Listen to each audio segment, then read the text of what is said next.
How to apply for PCO accreditation from EMB Regional Office. Paano mag-apply ng PCO accreditation sa EMB Regional Office?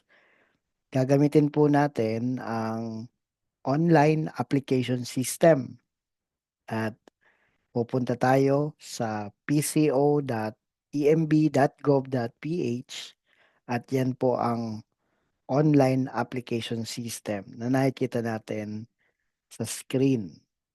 So, ang unang gagawin natin dito ay gumawa ng account. So, sign up button, click natin ito at fill out itong registration form.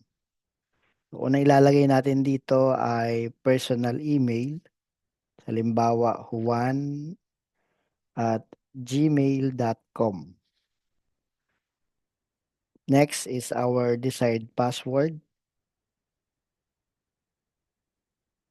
Retype password. Tick I agree to the terms and then register. Pag na-click natin yung register button, magpapadala ang system ng notification dito sa email address. Kailangan mong pumunta sa iyong email address, yung inbox, at nandoon ang notification ng system at kailangan mong i-click anuman yung nasa message para ma-activate po ang iyong account. So, assuming na naka-receive ka na ng notification, nandoon yung sa message yung kailangan i-click, ma-activate ang iyong account, pwede ka nang mag-login sa iyong account. So, let's go to again sa pco.emb.gov.ph at yan nga ang online application system for PCO accreditation.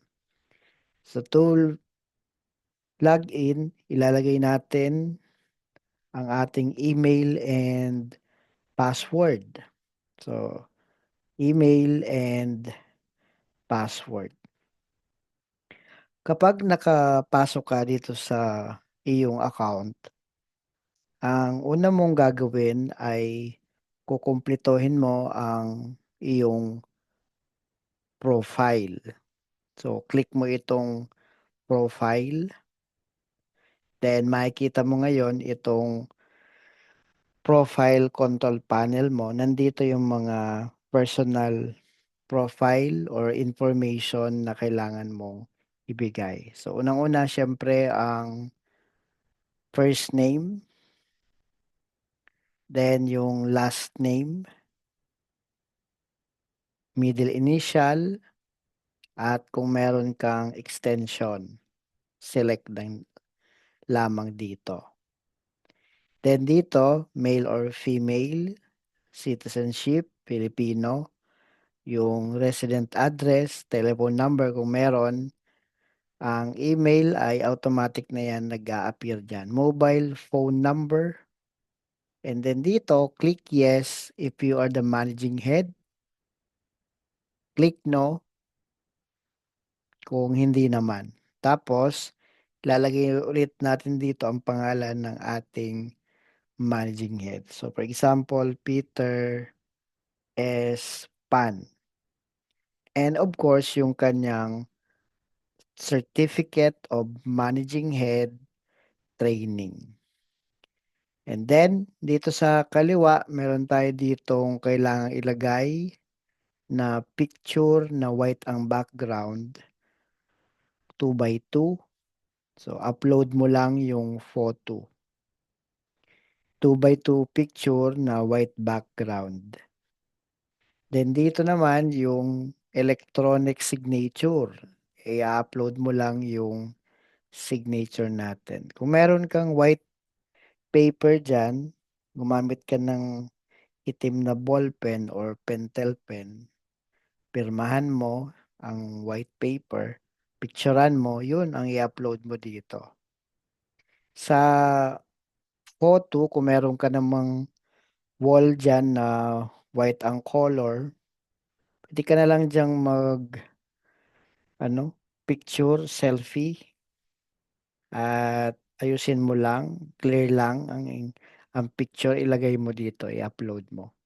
Okay? So, dito naman, ang sunod, kailangan mong kumpletuhin kung meron kang license, educational attainment, like kung college graduate or high school graduate o kung ano pa man.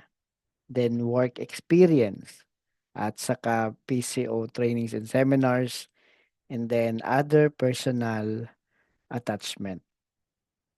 So mula dito sa PRC license, click mo lang yung add button kung meron kang license at fill upan mo ito. License number, halimbawa 02536, date of issuance, validity, at saka yung scanned copy ng iyong PRC ID or yung certificate issued ng PRC. So just uh, upload the scanned copy.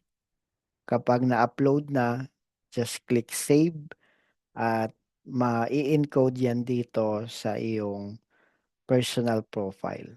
License number, date of issuance and validity, yung file na in-upload mo, at yung action na pwede mo siyang i-edit at i-delete. Next is the college educational attainment.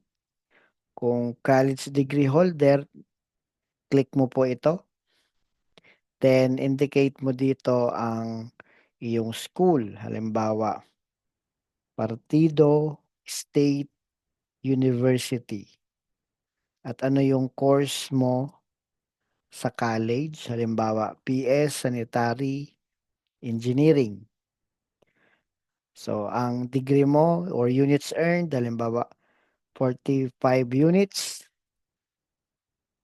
or kung ano yung degree, kung may major, BS, or sanitary, engineering. Then dito naman yung ating address ng school. Halimbawa, San Juan Bautista Street, Goa, Camarines Sur.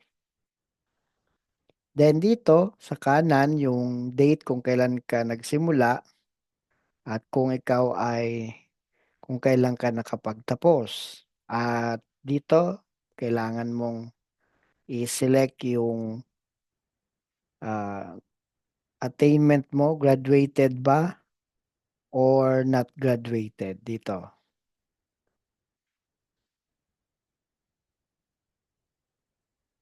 So example, graduated. And then dito, i-attach mo ang college diploma or transcript of records.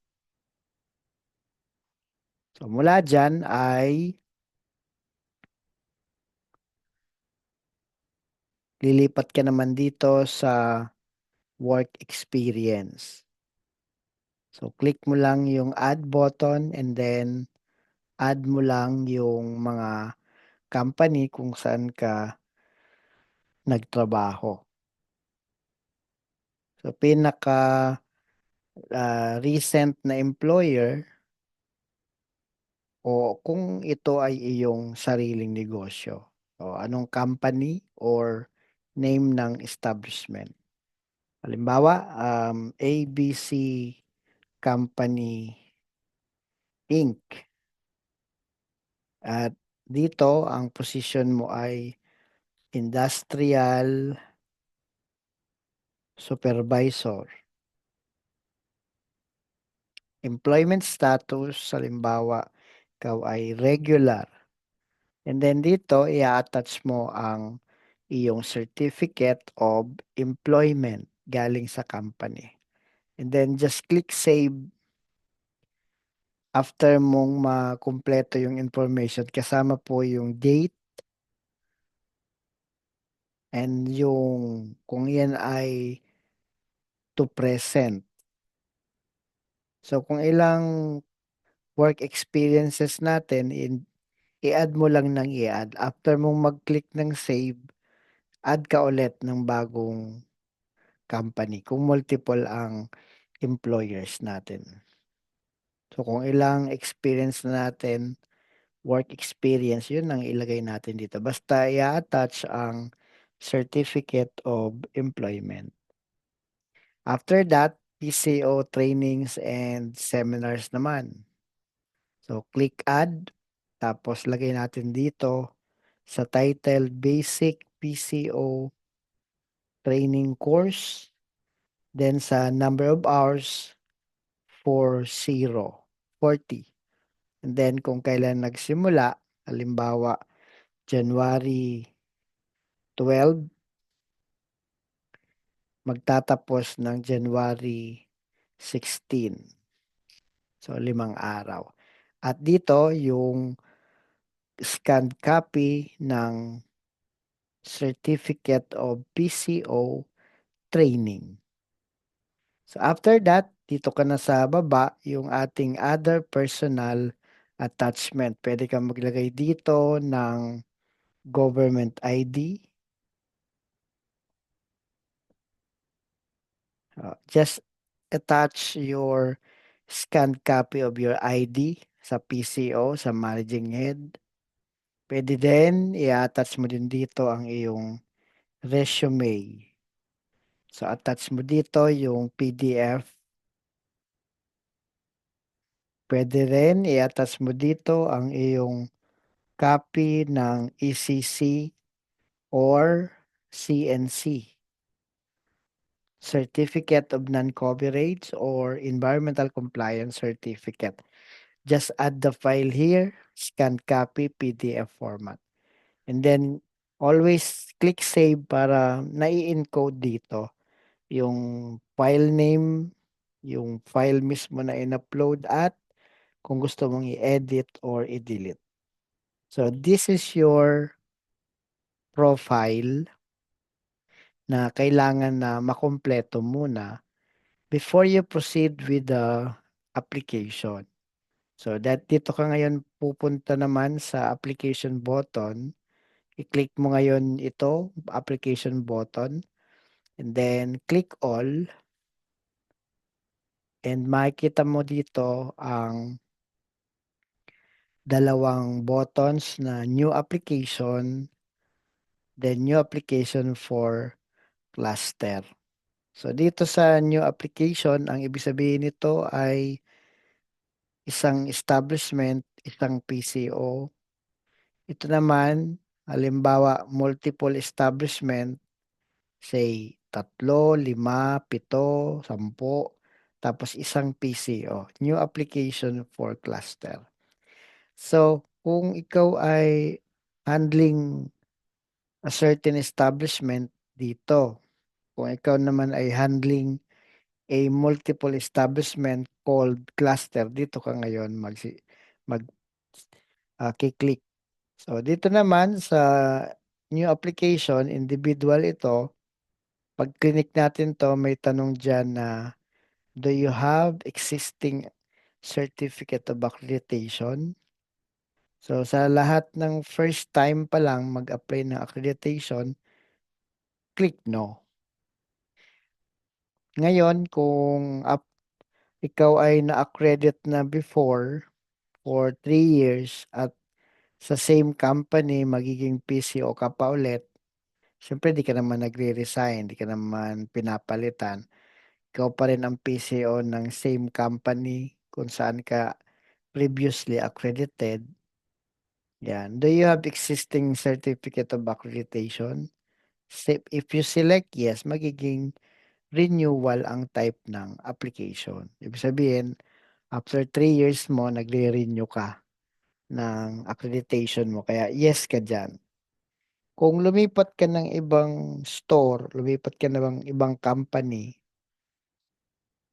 hindi ka mag-select ng yes dyan dahil hindi yan renewal, kundi new na naman siya. Kaya click no. Kaya yung do you have existing certificate of accreditation, maaring ang tanong nga dyan ay yung sa same na establishment ba Pagka ang sagot mo ay hindi sa same establishment, so hindi renewal, kundi new ang application mo. So let's try na i-click yung no. Ibig sabihin first time ang application. So ibig sabihin new application. Yeah. Pagka sinelect natin yung yes, ang mangyayari ay renewal. So makikita mo dito, renewal siya. So yung type of application, new or renewal, will affect syempre yung requirements na hihingin sa'yo. So halimbawa, type natin, click natin yung no or ibig sabihin first time or new application. Ano ang mga requirements? Sa baba nandun yon, appointment letter as PCO, certificate of employment, and then affidavit of undertaking. So pilapan mo rin itong nasa taas. First yung anong region mo, then select mo yung establishment mo. Para makita mo yung name ng establishment dito, kailangan registered ka sa company registration system. So dito sa company registration system, dapat registered ka dyan. Kung hindi ka dyan registered, hindi mag-a-appear ang name ng establishment mo dito. So assuming na nakapili ka na ng region at yung establishment mo ay registered na dito sa company registration system, yan, hanapin mo siya dyan. Madami yan siyempre. Basta hahanapin mo siya dyan. So halimbawa, ito yung establishment. Next, website. You can type NA kung wala ka namang website. Telephone number ng company, you can uh, type NA. Then establishment category, ito yung A at saka B. So kung ikaw ay category A or category B, select mo lang dyan. Next is yung nature of business. So select mo dito. So halimbawa ako ay poultry. O halimbawa ako ay restaurant. O click lang natin yan. Then, employment status. Ako ba ay full-time or others? Siyempre, full-time. At yung current position mo, lagay mo halimbawa industrial supervisor. Ilang taon ka na sa current position mo na yan? Halimbawa, 7 years. So, that's it. After mo makomplete itong application form at nai-attach mo naman yung mga requirements, you can now click this button, Submit Application. At yan na, na-submit mo na ang iyong application for PCO accreditation. So that's for the first time application na ang basic requirements ay appointment letter as PCO, Certificate of Employment, and notarized affidavit of joint undertaking. Now, pagka pinili mo yung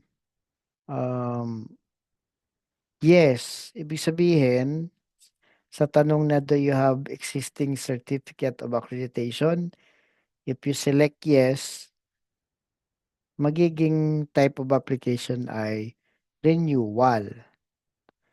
So, renewal na siya. Same lang naman yung form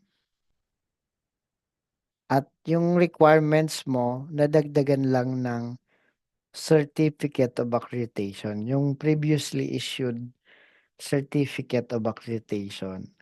At ganun pa din yung three basic requirements, appointment letter as PCO, certificate of employment, and notarized affidavit of undertaking. So kapag kompleto yung attachment, yung mga information sa form, you can now click submit application para may submit po ang iyong application sa system. You can return to your application para ma-check mo kung ano ang status. Click mo lang yung application and then yung all. Dito mo makikita yung pang-ilan ka sa nag-apply ng PCO accreditation dyan sa ID number. Yan.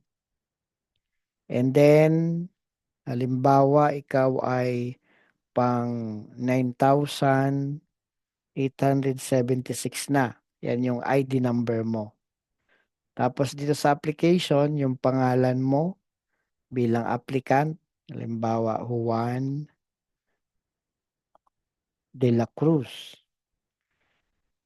And then dito, forwarded to kung sino po ang magiging evaluator ng iyong application. So, halimbawa, nakalagay dito na pangalan ay Mary Grace.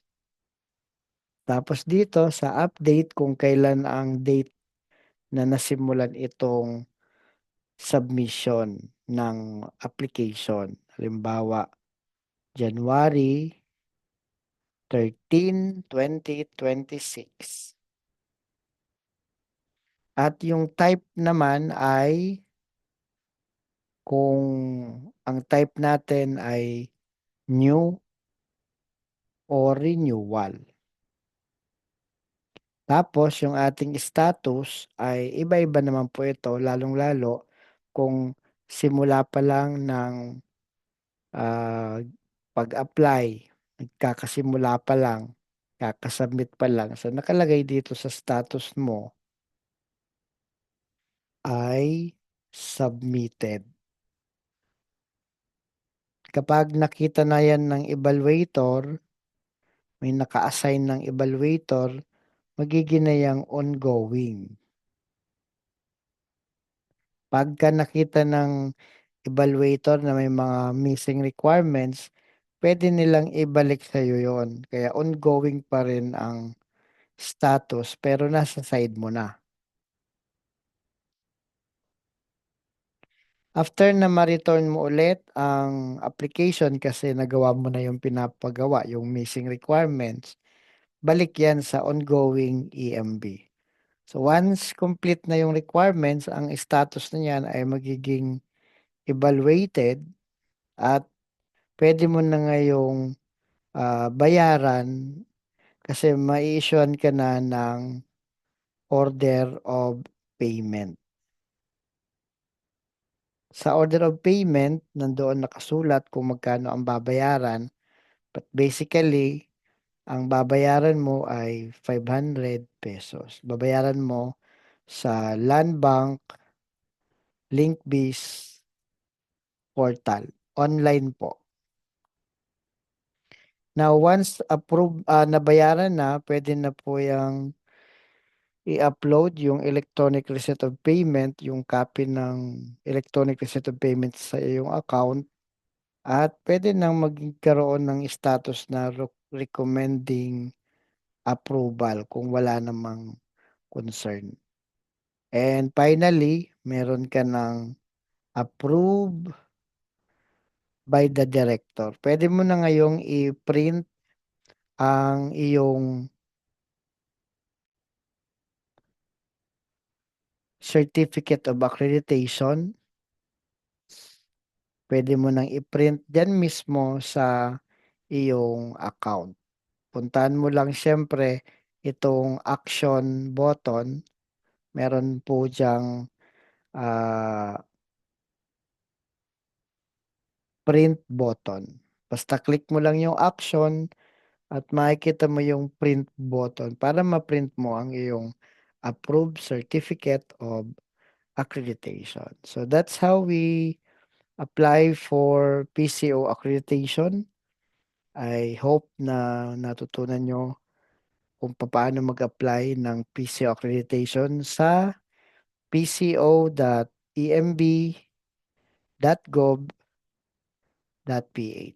Ano pa? the PCO online application system. I hope you have learned something here, and if you think na nakatulong sa inyo ang video na ito, please share this video. Please like this video. Thank you very much and God bless us all.